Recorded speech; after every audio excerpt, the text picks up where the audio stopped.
Buenas tardes y bienvenidos a Iglesia Cristiana Casa sobre la Roca, Mérida, Yucatán. Estamos martes de estudio bíblico y estamos viendo la carta a los Efesios. Estamos en el capítulo 5, versículo 8. Vamos a iniciar el versículo 8 y vamos a ver hasta el versículo 14. El tema se llama Caminar en la Luz, segunda parte. Vimos la primera parte la semana pasada y estamos por iniciar la segunda parte. Vamos a orar para que el Espíritu Santo obre. Señor, te damos muchas gracias por un día más que nos permite, Señor, estar predicando tu palabra, que nos tiene, Señor, sanos, con vida.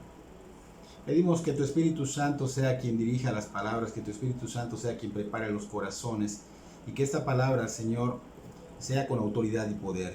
Que toque esas personas que aún, Señor, no te conocen, que edifique a los que ya te conocen, Señor.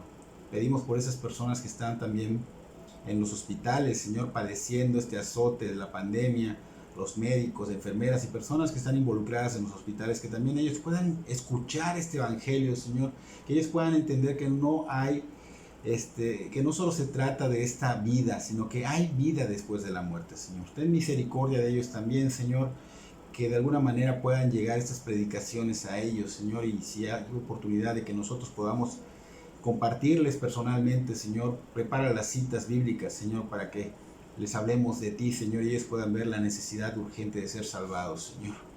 Gracias, Señor. Pedimos que tú seas quien dirija, que tú seas quien hable a los corazones, que tú seas quien cambie las vidas. En el nombre de Cristo Jesús, amén y amén. Entonces estamos en la carta a los Efesios, capítulo 5. Si me puedes acompañar, capítulo 5, versículo 8 al 14. Del 8 al 14 vamos a ver. Y la semana pasada que vimos la primera parte, el apóstol Pablo nos advirtió de no participar en ese tipo de pecados sexuales y habló en todas sus manifestaciones, ¿no? También nos dijo que debemos cuidar nuestra manera de hablar, que no salgan palabras corrompidas de nuestra boca, ¿no? De hecho mencionó palabras deshonestas, necedades, truhanerías. Fuimos desglosando todo esto. Más bien dice que palabras que sean para edificar a los oyentes, ¿no? Y que nuestra atención debe estar siempre centrada en lo que agrada y demanda Dios. Ahora bien, pues vamos a dar continuidad a este tema y debido al contexto, pues surge la pregunta de por qué los cristianos no debemos participar en las cosas en que el mundo participa.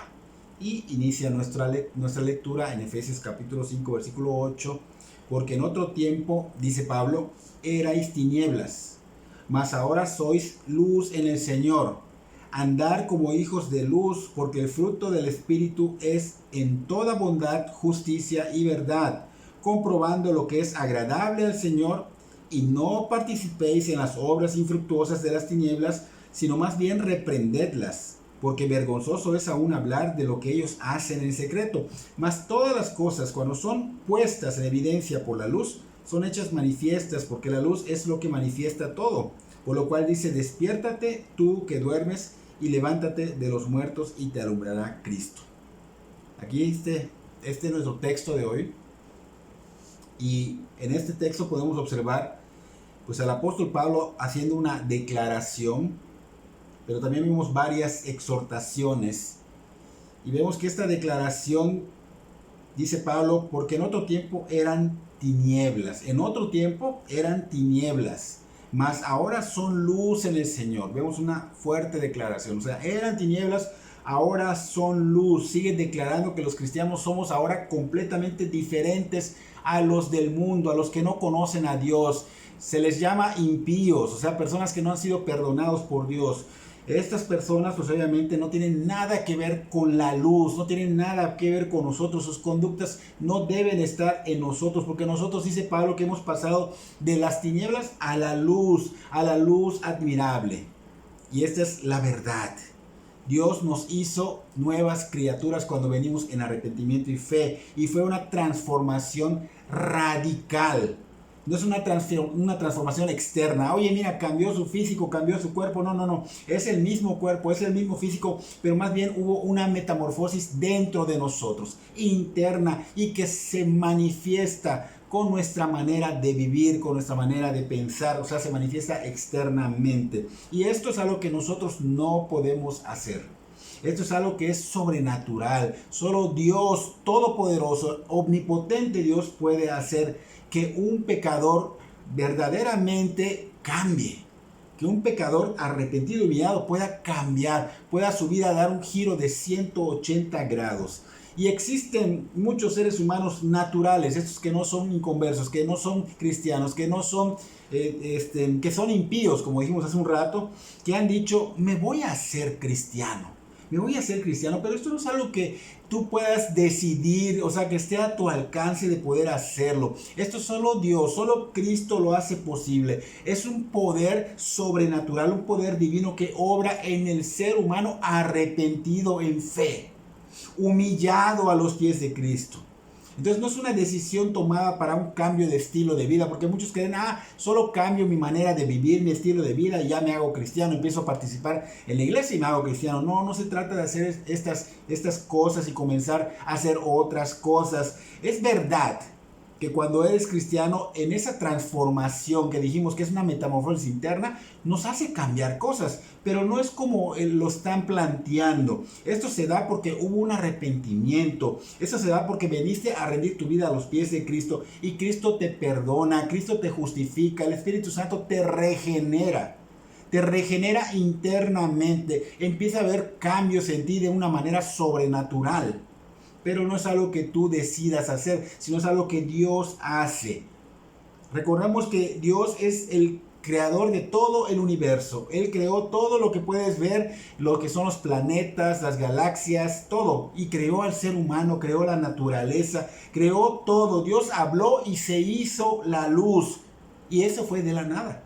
Bueno, lo mismo, cuando naces en espíritu es porque Dios habla y se hace la luz en ti, naces en espíritu y esto es solo por su infinita misericordia, no es meritorio, no es algo que tú mereces, es algo que Dios da por gracia, es algo que Dios da de alguna manera, te quebranta y te lleva al arrepentimiento. Entonces éramos tinieblas, dice Pablo, ahora somos luz y entre las tinieblas y la luz hay una diferencia abismal. No puedes decir no hay diferencia, es totalmente diferente. Hay una diferencia abismal entre lo que éramos y lo que somos ahora. Entonces no creamos que antes de Cristo solo estábamos rodeados de tinieblas y no habían tinieblas en nosotros. No, internamente estábamos llenos de tinieblas, gobernaban las tinieblas en nosotros. El ser humano natural está lleno de tinieblas, no puede percibir que Dios es la luz, no puede percibir las cosas espirituales. Existen las tinieblas gobernando su corazón, su vida, y así estábamos antes. Entonces, aquí vemos dos términos, luz y tinieblas, y en la Biblia se utilizan intelectual y como moral, de las dos maneras. Entonces, intelectualmente hablando, estar en esta condición de tinieblas es estar en ignorancia. Es estar sumergidos en lo que es incorrecto, en lo que es falso. Y Pablo lo dijo en Efesios capítulo 4, versículos 17 y 18, que los incrédulos, esos que no son cristianos, andan en la vanidad de su mente.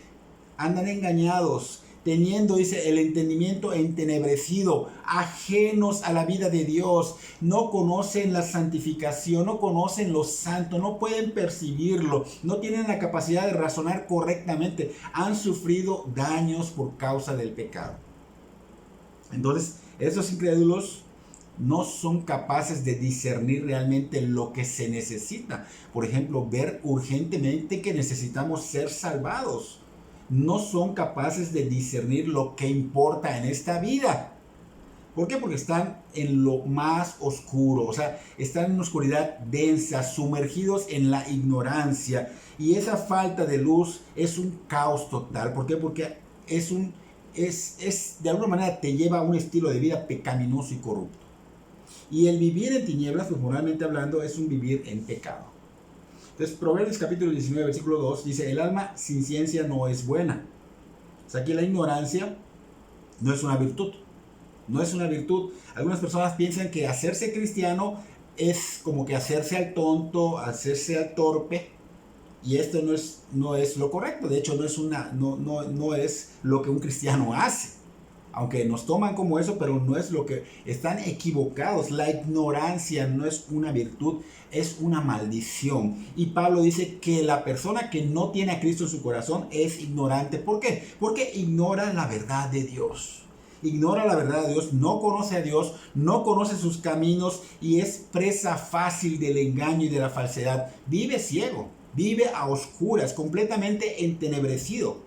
Por eso de manera natural y muy tranquilamente sus pasos lo llevan a una perdición, a un abismo sin retorno. Entonces esas personas rechazan una y otra vez el Evangelio, rechazan al Señor y por eso están totalmente confundidos, errados y yendo a un lugar de terror.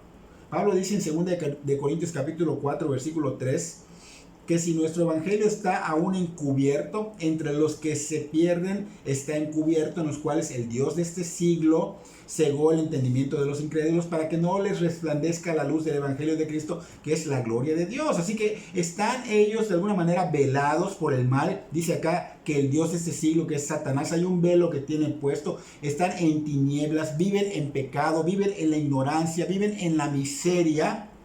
Aún tú veas que están en riquezas, la miseria se ve por la falta de luz. Hay un velo que el mal tiene puesto para que tú no veas la gloria de Dios. Y así estuvimos, dice Pablo, nosotros. Tiempo atrás estuvimos así, pero dice Pablo, ahora ya hubo un cambio extraordinario en tu vida, algo que operó de manera sobrenatural con poder. Y ahora tú ya no eres así, ahora tú eres un cristiano, ya no eres tinieblas, eres luz. Y eres luz en el Señor. Entonces nuestra ignorancia ya fue reemplazada por el conocimiento de la verdad de Dios. El error fue reemplazado por la verdad de Dios. La miseria fue reemplazada por el gozo y la alegría. Nuestro entendimiento fue iluminado. Nuestros ojos espirituales fueron abiertos. Nuestro corazón fue transformado. De tal manera que no solo tenemos luz, sino que somos luz en el Señor Jesucristo. Somos luz en el Señor Jesucristo. Es como ese sol que le da luz a la luna, porque la luna no tiene su propia luz. Nosotros somos como esas lunas. Cristo nos alumbra y ahora de manera permanente. Ahora, esto no quiere decir que seamos más inteligentes que los demás. No. En el Evangelio de Juan dice, capítulo 8, versículo 12, yo soy la luz del mundo, dice el Señor. El que me sigue no andará en tinieblas, sino que tendrá la luz de la vida. Él está diciendo, fuera de mí no hay luz. Fuera de mí es oscuridad.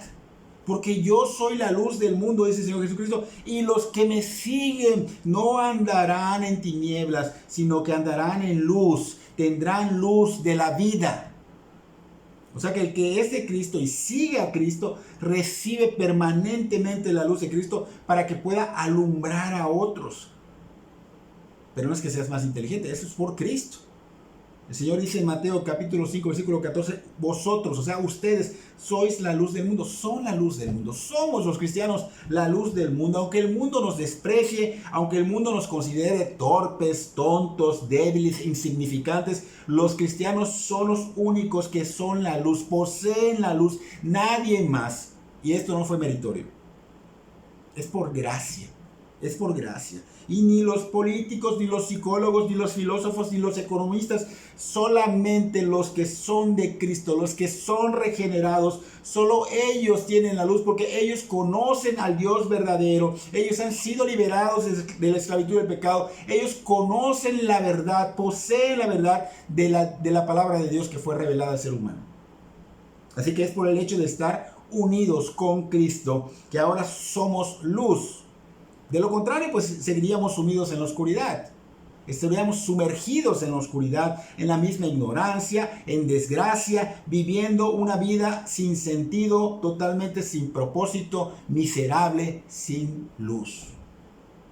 Pero por el Señor Jesucristo hemos sido perdonados, hemos sido regenerados, hemos sido justificados, hemos sido santificados y adoptados a la familia de la fe. Y por esa razón el cristiano debe estar ardiendo de amor, debe tener pasión por el Señor Jesucristo, porque de Él tenemos esa luz, esa comunión íntima con el Dios vivo por Él.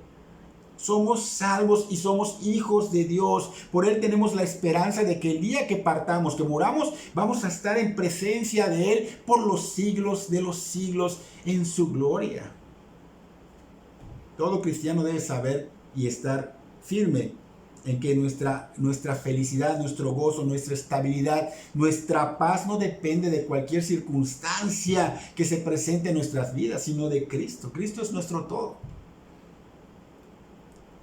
Cuando se presentan decisiones que tomar o direcciones que llevar, no tenemos que guiarnos por las emociones del momento, ni por las opiniones de los demás, ni por el mismo corazón, porque nosotros tenemos una guía. El Señor nos ha dejado la palabra infalible, toda suficiente, y vivimos en esa luz, y la luz indica pureza, conocimiento, gozo, alegría. Entonces debemos vivir estas virtudes. ¿Por qué? Porque la palabra dice que somos linaje escogido, real sacerdocio, nación santa, pueblo adquirido por Dios, para que anunciemos las virtudes de aquel que os llamó de las tinieblas a su luz admirable. 1 de Pedro capítulo 2 versículo 9. Éramos tinieblas. Todo cristiano era tinieblas, pero dice que ahora somos luz en Cristo, en el Señor, y debe salir, no puede ser guardada bajo una mesa, sino que debe ser evidente en todas las áreas de nuestra vida. Y aquí es donde nos lleva Pablo a las exhortaciones. Ustedes primero nos declaran, son luz, ya no son tinieblas, y ahora nos exhorta. Pablo hace una especie de razonamiento. O sea, si ya somos luz, debemos andar como tales. Pablo quiere que los cristianos caminen en santidad, se esfuercen a caminar en santidad, y que todos pues debemos de alguna manera demostrarlo, mostrar la luz. Nuestro esfuerzo va a mostrar la luz. Y Pablo, recordemos un poco más atrás, lo vimos en el primer capítulo y en el tercero. Pablo quería que los cristianos y todos los cristianos pues andaran en luz, pero primero, ¿qué hace Pablo? Ora por ellos. Y es lo que nosotros debemos hacer, orar por todas las personas que querramos que crezcan en santidad.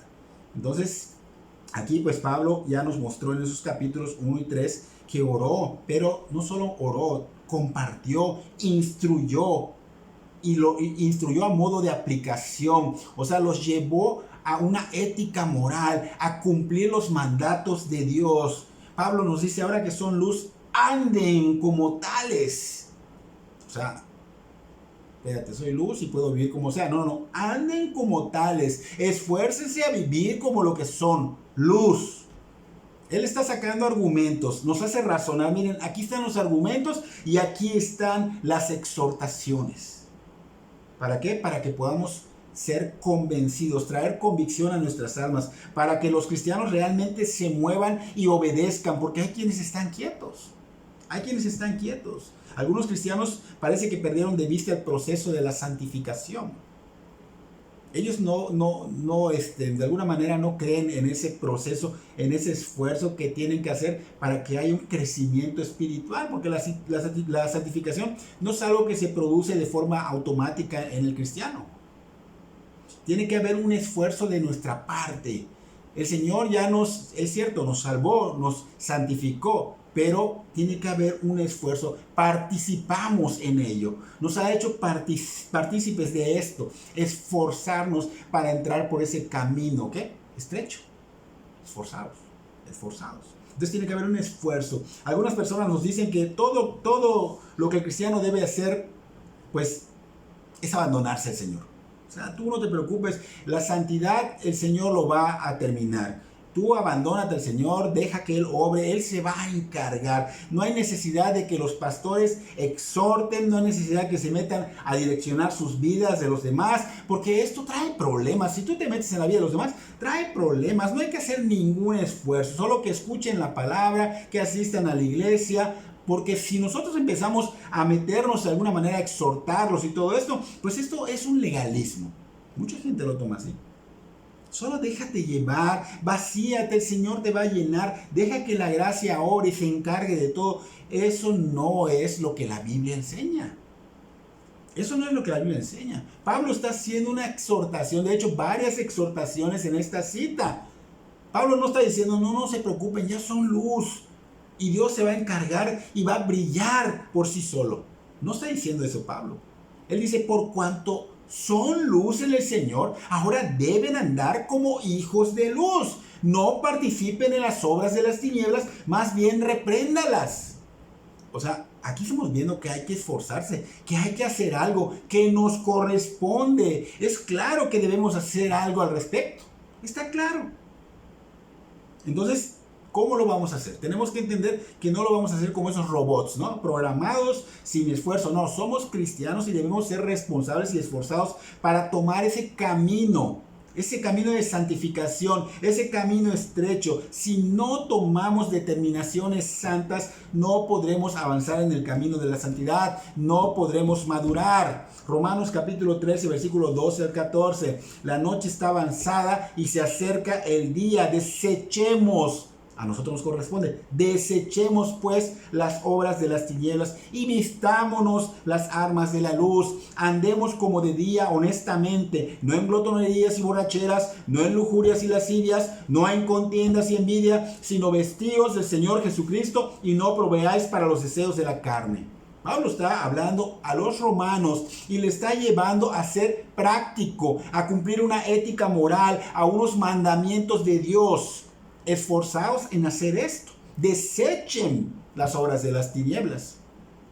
Segunda de Corintios capítulo 7 versículo 1, Pablo le habla a la iglesia de los Corintios. Así que, amados, puesto que tenemos tales promesas, limpiémonos de toda contaminación de carne y de espíritu. Limpiémonos, Pablo, si le corresponde al Señor hacerlo. No. Aquí dice limpiémonos de toda contaminación de carne y espíritu, perfeccionando la santidad en el temor de Dios. Colosenses 3, 5. Haced morir pues lo terrenal en vosotros: fornicación, impureza, pasiones desordenadas, malos deseos y avaricia, que es idolatría. Esas cosas debemos nosotros hacerlas, desecharlas. Tenemos la responsabilidad, somos partícipes de ellos, los cristianos. Y hay más citas bíblicas que prueban de manera contundente que tenemos la responsabilidad, que tenemos que luchar contra el pecado y el crecimiento en la gracia. Y aunque la Biblia nos enseña al mismo tiempo que ese esfuerzo sería inútil sin la obra y el poder de Dios en nosotros, pero nos corresponde esforzarnos. Filipenses capítulo 2 versículos 12 y 13. Por tanto, amados míos, como siempre habéis obedecido, no como en mi presencia solamente, sino mucho más ahora en mi ausencia, ocupados en vuestra salvación con temor y temblor, porque Dios es el que en vosotros produce así el querer como el hacer por su buena voluntad. No hay que sacar de contexto esto, hay que leerlo todo y entenderlo. La obra de Dios en nosotros no elimina nuestra responsabilidad, sino que nos sirve de base para poder esforzarnos en nuestras responsabilidades. Si no fuese por la obra de Dios en nosotros, no podríamos ni avanzar un paso en santidad. Pero acá Él está poniendo el querer como el hacer de su buena voluntad, nos está dando el empuje y nosotros tenemos que hacerlo. Él nos da la gracia necesaria para poder hacerlo. Por esa razón debemos ser responsables en el uso de los medios de la gracia que nos ha dado para crecer, para caminar en santidad. Debemos ocuparnos de todo esto, dice Pablo, con temor y temblor. Pablo está resaltando la responsabilidad que tiene el cristiano en el papel de la santificación. Pero no solo resalta eso, resalta también el papel de la instrucción pastoral a todo esto. O sea, no solo es una responsabilidad que tiene, sino que el pastor tiene mucho que ver en esto. Hay una responsabilidad de instruir, de corregir, de dirigir. Y eso es lo que muchos no quieren hacer. Entonces, esta es la razón por la que ellos, los apóstoles, escribieron estas cartas a esas iglesias. Porque ellos sabían que la instrucción juega un papel dominante en el crecimiento de los cristianos. Entonces necesitamos conocer bien las doctrinas y sus implicaciones que derivan de esas doctrinas. Necesitamos ser instruidos, exhortados, reprendidos, alentados, corregidos. Eso tiene que ser. Porque ese es el medio que Dios usa para alimentar nuestra fe y guiarnos a la santidad. De hecho, el Señor fue muy claro en el Evangelio de Juan capítulo 17 al pedirle al Padre que nos santifique en su verdad. Tu palabra es verdad. Por esa razón es tan importante que cada domingo se exponga la palabra revelada de Dios de una manera correcta, fiel, y que se lleve a modo de aplicación. Entonces nuestras almas necesitan de este alimento. Y recuerden que la luz, la palabra, es nuestro alimento para nuestro crecimiento. Nada debe sustituir esa exposición de la palabra de las Escrituras. Lo mencionamos el domingo. Tenemos la palabra que es más segura, dijimos, es la palabra. En los cultos de adoración debe ser siempre la palabra. Ahora, ¿qué sucede cuando la predicación pues obviamente no es correcta?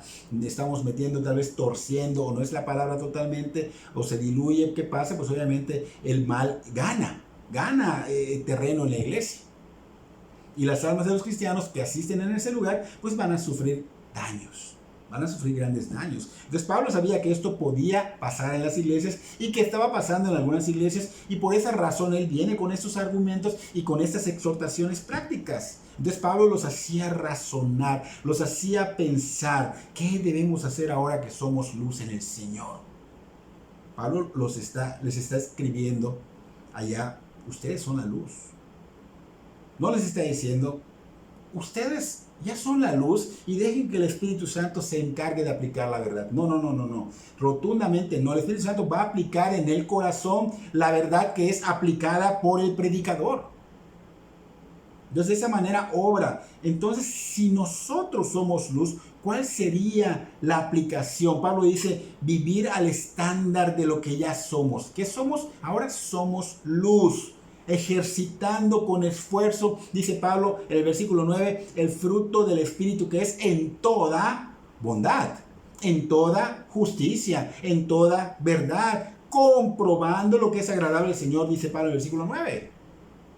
Entonces Pablo dice anteriormente, antes éramos hijos de ira, hijos de desobediencia, pero ahora somos hijos de luz. Y así como la luz se evidencia en medio de las tinieblas abruptamente, o sea, violentamente, como cuando se va la luz y queda oscuro, pero cuando viene la luz no hay que avisar que ya vino, porque viene abruptamente, o sea, viene violentamente, y es evidente que llegó.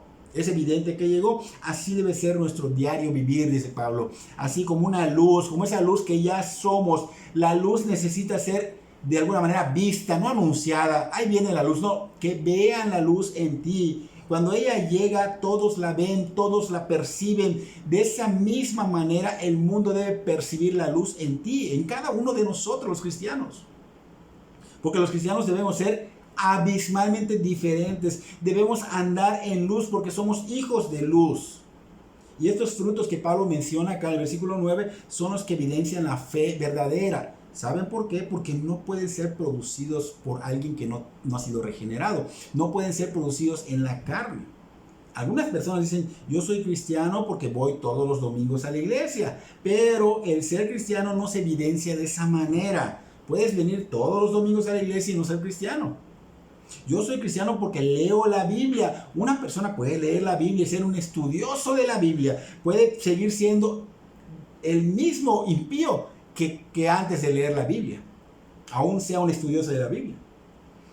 Es que yo soy cristiano porque participo en todo, hasta en la oración. Todo eso puede ser humanamente hecho, o sea, en la carne. Si somos cristianos, deben de haber estos frutos que dice Pablo en el versículo 9, deben manifestarse en nosotros. No es decir, yo soy, sino que se van a ver. Se van a ver en nosotros, ya sea en mayor o en menor grado, pero van a ser evidentes. Y vemos que primero menciona la bondad. Y esa bondad debe estar en cada cristiano. Y es aquella excelencia moral que nos mueve a buscar el bien del otro sin importar el costo. La malicia es lo opuesto a la bondad. Los cristianos deben manifestar la bondad, no la malicia, sino la bondad, la benevolencia, el interés por el bienestar de los demás. Y un ejemplo lo tenemos en 1 Tesalonicenses capítulo 5, versículo 15, donde dice, mirad que ninguno pague a otro mal por mal. Fíjense esa bondad. Si te van a hacer un mal, tú no vas a pagar mal. Acá dice, mirad que ninguno pague a otro mal por mal. Antes seguid siempre lo bueno, unos para con otros y para con todos. Otro ejemplo lo tenemos en Gálatas capítulo 6, versículo 10. Así que según tengamos oportunidad, hagamos bien a todos y mayormente a los de la familia de la fe. La bondad debe ser evidenciada en el cristiano. No es decir soy cristiano, sino que se va a ver. Es una bondad muy diferente a la que el mundo promociona. El mundo, hay bondad en el mundo, pero es diferente a esta porque el mundo es bondadoso con el que Él es bondadoso. Pero si hay alguien que les hace algo, no van a ser bondadosos con ellos. Esta es muy diferente. Esta bondad es producida por el Espíritu Santo cuando Él nos regenera y hay que ejercitarla. Sería como una especie de bondad diferente, increíble, que cuando te vean con esa bondad vas a ser identificado. O sea, como si fueras, vamos a ponerle, si fueras un malhechor, pues te van a agarrar en el acto de robar, ¿no? Por decirlo así. Bueno, que te vean en el acto de bondad. Que te identifiquen por esa bondad. Que cuando te presentes al mundo vean ese fruto abruptamente, o sea, violentamente tu bondad. No tienes que andar con tu letrero soy cristiano, o en tu carro soy cristiano, o en tus gorras, en tus cubrebocas. O sea, eso no está mal. Pero me refiero a que debe verse evidente de esta manera, con el fruto. Con el fruto, porque es bonito que andes con tus, en tus cubrebocas y un versículo. Hay gente que lo lee. Una gorra, el versículo, camisa, es bueno. Pero que se vea, eso no está, es más importante que se vea en ti. A eso quiero llegar, ¿no? No es malo que lo hagas. Entonces, no tienes que andar promocionándolo. La bondad debe estar delante de ti. O sea, es el fruto, que es el fruto que produce el Espíritu Santo en un cristiano. Ahora bien, hay que tener mucho cuidado de no creer que no aplicar disciplina y corrección a los hijos es bondad. No le voy a hacer esto a mi hijo porque soy bueno, soy bondadoso. No. También es de cuidado creer que aplicar la disciplina a los miembros de la iglesia es falta de bondad. Hay que tener cuidado porque es por bondad que se aplican disciplinas. El siguiente fruto que vemos que Pablo menciona acá es la justicia. El concepto de justicia se encuentra íntimamente asociado con la ley moral de Dios. O sea, debemos vivir justamente en obediencia a los mandatos de Dios, vivir a ese estándar de la ley en todas sus implicaciones, porque eso es lo que nosotros debemos mostrar.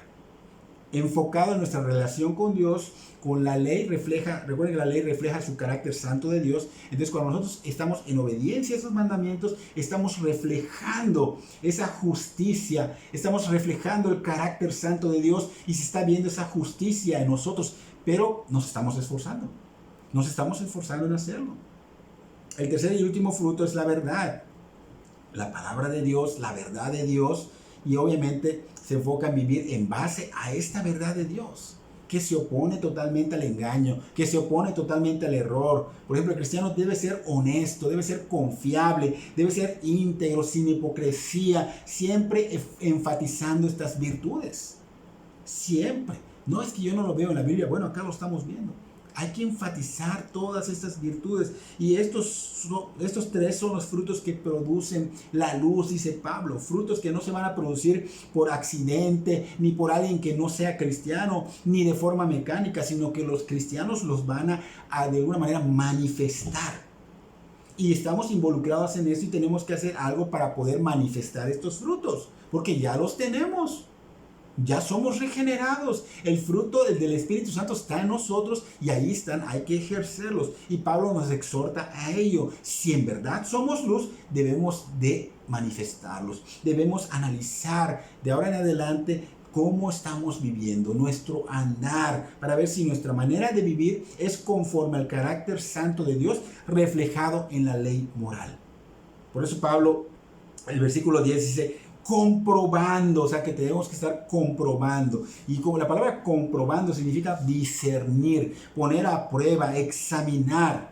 Entonces es similar a la exhortación que Pablo hace a los cristianos de Romanos capítulo 12, versículo 2, donde dice, no os conforméis a este siglo, sino transformaos por medio de la renovación de vuestro entendimiento, para que comprobéis cuál sea la buena voluntad de Dios, agradable y perfecta.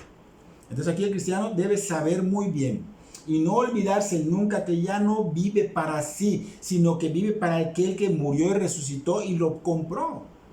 Entonces lo que debemos hacer ahora, todo es a la luz de Dios. ¿Por qué? Porque ya no vivimos para nosotros. Todo es a la luz de la palabra de Dios. Entonces pensar siempre, esto que voy a hacer o esto que estoy viviendo, ¿es agradable al Señor? ¿Esto que voy a hacer va a honrar a Dios o voy a hacer de alguna manera deshonra? Entonces, ¿qué debo hacer? Como Pablo le dice a los romanos, que de alguna manera pensemos, que examinemos, que comprobemos. Por ejemplo, hay algunos cristianos que salen de vacaciones y esto no es malo, esto no está mal. Sí hacen lo correcto ante Dios, porque ellos ya no se pertenecen. Fueron comprados por precio de sangre, entonces no se pertenecen. Por lo tanto, ellos no deben eliminar la responsabilidad que tienen ante Dios. Ellos deben guardar adecuadamente el día del Señor. Salí de vacaciones, no me presento a la iglesia por los 15 días o un mes que yo me vaya. No, espérame. El domingo sigue siendo el día del Señor. Y tú, aunque seas, salgas de vacaciones, no dejas de ser cristiano por ese momento. Tú sigues siendo cristiano y debes de buscar, antes de salir, dónde te vas a congregar provisionalmente por esos días donde fuiste de vacaciones. Debes investigar. Bien que investigas un hotel donde llegar, pero no investigas una iglesia. No, tienes que recordar que tú fuiste comprado, ya no te perteneces, eres cristiano, no dejas de serlo en que te vas de vacaciones, no dejas de serlo cuando vas a la playa. Ay, espérame, me quito la ropa y que vean, dejo de ser cristiano acá. No. Tienes que recordar que tú ya no te perteneces y que hay cosas que no están correctas. Debemos manifestar virtudes del Señor. Entonces, buscar dónde congregarse. ¿Por qué? Porque es lo que nosotros nos corresponde como cristianos, esforzarnos en estar siempre en las cosas del Señor. Entonces hay que escudriñar todo lo que vamos a hacer para llevarlo a la práctica. Lo que el Señor nos demanda en su palabra, hay que razonar. Piensa, razona, medita, ponle en mente. Esto es algo que el Señor ha enseñado en su palabra. Todo lo que hagas primero tiene que ser discernido, y si honra a Dios, adelante. No se diga más, adelante. Pero no caigas en la necedad. Hoy no, lo siento, son mis vacaciones y yo voy a ir a dormir y a disfrutar y pues no me importa la playa y todo lo demás. Es como que le estuvieras diciendo al Señor, por estos días, Señor, estás de alguna manera fuera de mi vida. No te quiero en mi vida. Dejas de ser mi Señor por estas vacaciones. O sea, imagínate que tú te tomas esa actitud. Es que yo no lo hago, pero haciendo eso, sacando al Señor de tu vida, no esforzándote en esto, lo estás haciendo. Entonces muchas personas hacen cosas muy similares. ¿Por qué? Porque no meditan, porque no piensan en lo que la Escritura dice, en lo que se predica. Hacen lo que quieren, y Pablo nos dice: examina, usa tu mente, pon a prueba lo que vas a hacer. Recuerda que tu manera de pensar ya no es la anterior, ahora tienes la mente de Cristo. Vas a pensar a la manera de Cristo. Usa tu mente para ver si esto o aquello es agradable a Dios, glorifica a Dios, honra a Dios. Examínalo. Por eso dice la palabra que debemos amar a Dios con toda nuestra mente, porque es necesario pensar, meditar. ¿Saben por qué? Porque la vida cristiana que agrada a Dios no se produce por accidente. La vida cristiana que agrada a Dios es reflexiva, sin descuidos. Entonces tenemos que ser cuidadosos. Si solo guardamos aquello que es obviamente malo, obviamente perverso, muchas cosas perversas y dañinas se van a filtrar sutilmente en nuestras vidas y afectarán considerablemente nuestra madurez cristiana y nuestra relación con Cristo. ¿Queremos eso? ¿Verdad que no?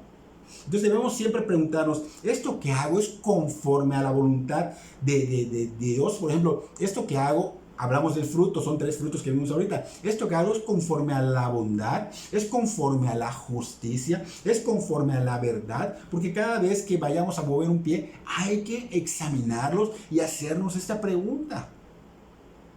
Pablo nos hace 2 exhortaciones más en el siguiente texto, versículo 11 en adelante. Pablo dice que no solo debemos andar en luz, comprobando lo que es agradable al Señor en toda bondad, en toda justicia, en toda verdad. También dice que no debemos participar en las obras infructuosas de las tinieblas. Así como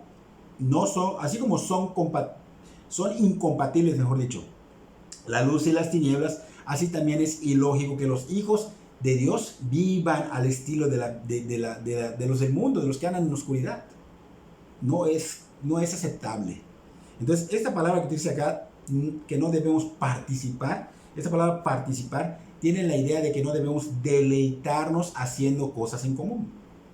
Entonces, no debemos participar en sus obras, que son obras de impiedad, infructuosas de las tinieblas, o sea, obras de impiedad. No son aceptables para la luz, no son de Dios. Los hijos de Dios producen frutos contrario a los hijos de las tinieblas que producen obras infructuosas de las tinieblas. No tienen nada que ver. Es triste ver a cristianos estar enfocados en estas obras infructuosas. Se deleitan en ellas. Son cosas que no traen nada bueno a nuestra vida espiritual. No ayudan al prójimo, no benefician al alma, no benefician a la iglesia, no honran a Dios. Tristemente vemos felicidad de muchos cristianos por hacer y vivir estas obras infructuosas. Porque no piensan, porque no meditan, porque no se sujetan a la palabra. Entonces, ¿qué va a pasar? Que de eso no van a cosechar nada bueno. Tal vez traiga satisfacción, tal vez traiga paz, pero sabemos que es momentánea y que puede ser robada en cualquier momento, porque si se presenta una circunstancia, ¡wow!, desaparece. Y te frustras, y te frustras.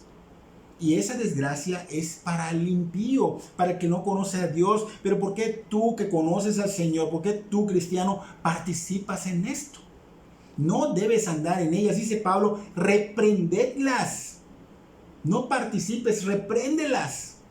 Y reprender no es lo que escuchamos comúnmente que hacen algunos cristianos erróneamente. Te reprendo en el nombre del Señor Jesús cuando veo algo que es infructuoso. No es correctamente hecho. No es correctamente hecho. Esta es una palabra griega que significa convencer, juzgar. Y Pablo está dando la idea de que convenzas por medio de tu evidencia, de lo que vives. En este contexto enfatiza que los cristianos deben vivir de tal manera que sus vidas santas arrojen luz y se evidencie la maldad que hay en la vida de los impíos. Entonces esto nos puede llevar en algunas ocasiones a corregir y reprender el pecado, pero no de esa manera como dijimos, sino con la Biblia. Con la Biblia podemos corregir a los cristianos, pero a los inconversos no podemos reprenderlos. No van a entender, a ellos se les presenta el evangelio, no una reprensión de algo infructuoso. Lo que Pablo está enfatizando es que la vida del cristiano es un andar en luz. Y ese andar en luz va a exponer las tinieblas de los demás. Por ejemplo, cuando se haga un chiste indecente, ¿qué debe hacer el cristiano? El cristiano no se debe reír, no debe participar en estas cosas. Cuando todos estén haciendo algo incorrecto en la escuela, el cristiano no participa, más bien se conduce con honestidad y correctamente. Cuando los compañeros de trabajo estén abusando del jefe en llegar tarde y también abusan a la hora del almuerzo, el cristiano no participa y se conduce con honestidad, integridad y demuestra luz. Llega temprano, no abusa. Cuando hablen mal de los demás, el cristiano no participa. Cuando se gozan de sus obras infructuosas, adulterios, fornicaciones, porque hay personas que empiezan hasta hablar cómo hicieron y detalles y todas esas porquerías. Pablo dice que esto es vergonzoso hablarlo en el versículo 12. Entonces el cristiano no participa en estas cosas, muestra de alguna manera evidencia que es un esposo o esposa con temor reverente a Dios y que solo tiene ojos para su mujer o para su esposo. Y Pablo dice que viviendo de esta manera es vivir a la luz y reprendes.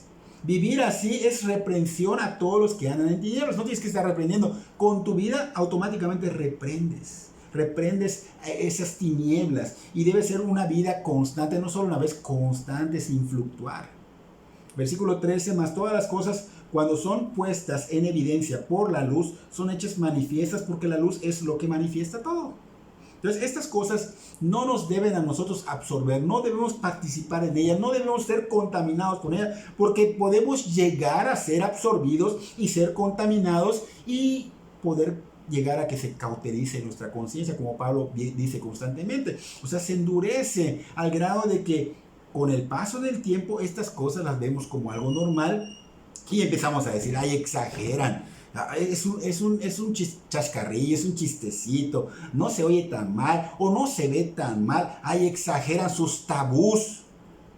Dios siente repugnancia por esto y sus hijos deben sentir lo mismo. No ser consecuentes en esas cosas, ni tolerar esas cosas, ni degradar esas cosas porque lo hacemos así como en diminutivo. Ahí es un chascarrillo, es un pecadillo. No. Estas cosas son pecado y son obras infructuosas y Dios aborrece estas obras infructuosas. Entonces debemos reprenderlas con nuestra vida. Con nuestra vida. ¿Saben por qué? Porque somos luz para los que están en oscuras. Y si nosotros nos mantenemos en esa luz y reprendemos viviendo en esa luz, por nuestra luz, estos que están en tinieblas pueden ser rescatados y traídos a la luz, como pasó con nosotros. Porque si pasó con nosotros, se puede dar en ellos. Es Dios obrando. Pero tú tienes que manifestar la luz. La luz expone la maldad. La luz expone el pecado tal cual son. Y es posible que muchos que están en tinieblas con tu vida pueden ser atraídos a la luz de Cristo. Cuando vean con tu vida su condición repugnante, pues obviamente tú vas a mostrar la diferencia y pueden ser atraídos. O de lo contrario, si tú te unes, vas a ser tropiezo, vas a ser infructuoso. Y los cristianos debemos ser luz, no infructuosos, ser luz, ser esa fuente de luz a través de nuestra vida, no solo por presentar el evangelio, porque muchos, bueno, presenta el evangelio, pero vives como diablo, con obras infructuosas de las tinieblas. No solo es presentar el evangelio, Dios nos va a usar para que muchos que están en tinieblas vengan a ser luz, pero tú tienes que manifestar esa luz, que nuestra vida atraiga. Pero si tu vida no armoniza, ¿cómo vas a atraer a las personas a Cristo? ¿Cómo vas a traerlas a la luz? No debes ser tú ganado por ellos, tú debes ganarlos. No participes. Versículo 14, por lo cual dice, despiértate tú que duermes y levántate de los muertos y te alumbrará Cristo. Pablo quiere dar a entender que hay esperanza para los que andan en la oscuridad. Así como la hubo por nosotros, hay esperanza. Ellos están muertos espiritualmente como estuvimos nosotros.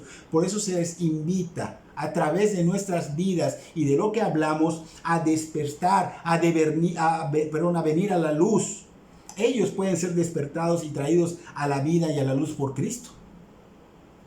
Entonces es muy importante que los cristianos tengamos un andar en la luz. Si nosotros hoy día no estamos en el cielo, es porque el Señor nos tiene acá para predicar y vivir reflejando su gloria, no por otra cosa. Entonces tenemos que andar en luz y no fluctuar.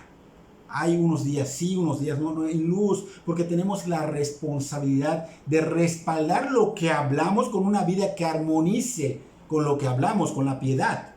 Porque el cristiano es luz y la luz es el instrumento que Dios ha prometido usar para que los hombres vean su maldad y vean la necesidad de Cristo y ser salvados. Nadie puede decir, bueno, yo quiero quitarme de las tinieblas e ir a la luz. Solo el poder de Dios puede hacerlo.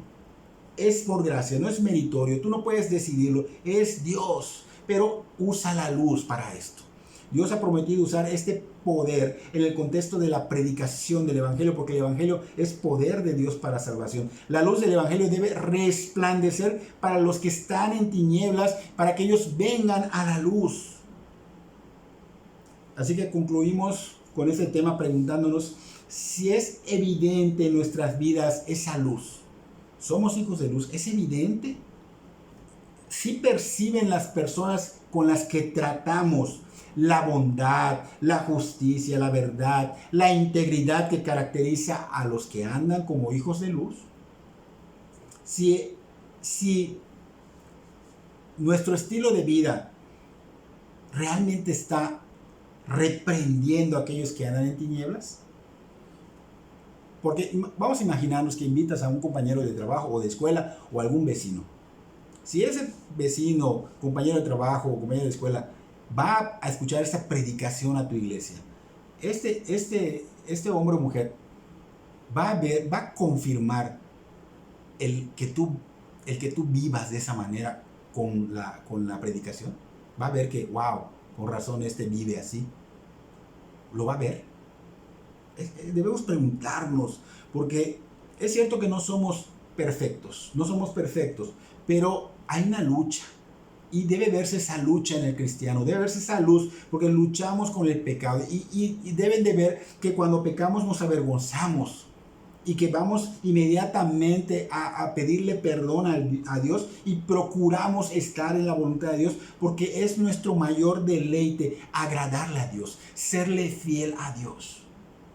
Entonces el Señor dijo que va a haber aflicción en este mundo, porque la va a haber, pero Él prometió estar con nosotros todos los días hasta el fin del mundo, y eso debe traer a nosotros gozo. ¿Ven ese gozo en nosotros? No el gozo que les da las cosas materiales, sino ese gozo que se manifiesta en nuestras vidas, aún se esté cayendo el cielo en pedazos, aún los mares están embravecidos y salgan de sus lineamientos, aún estén cayendo las estrellas del cielo, están viendo ese gozo de que estás totalmente, certeramente, con esa seguridad de que tú sabes que hay un Dios que te compró, un Dios que te salvó, un Dios que está contigo, un Dios que no te dejará ni te desamparará, y que así mueras estarás con Él. ¿Ven esa luz, ese gozo en ti? Él dijo: yo soy la luz del mundo, el que me sigue no andará en tinieblas, sino que tendrá la luz de la vida. Entonces, esa luz debe ser reflejada en nosotros los cristianos, para que ellos sean atraídos, para que estos que no son cristianos, si rinden su vida al señorío hoy mismo, Jesucristo ve tu arrepentimiento, ve tu fe, y Él es quien va a alumbrar tu vida. Él es quien te va a despertar espiritualmente, y Él es el que dará perdón de tus pecados y vida eterna si rindes tu vida a su señorío. Entonces espero que, hermanos, seamos luz. Seamos luz y no estemos en estas obras infructuosas, sino que andemos como es debido. Y que seamos luz para los demás, y que reprendamos esas obras infructuosas con nuestra vida y atraigamos a las personas con nuestra vida armonizada con lo que profesamos. Somos hombres y mujeres de piedad, profesamos piedad, que se vea, que se vea. Espero que Dios bendiga sus vidas grandemente.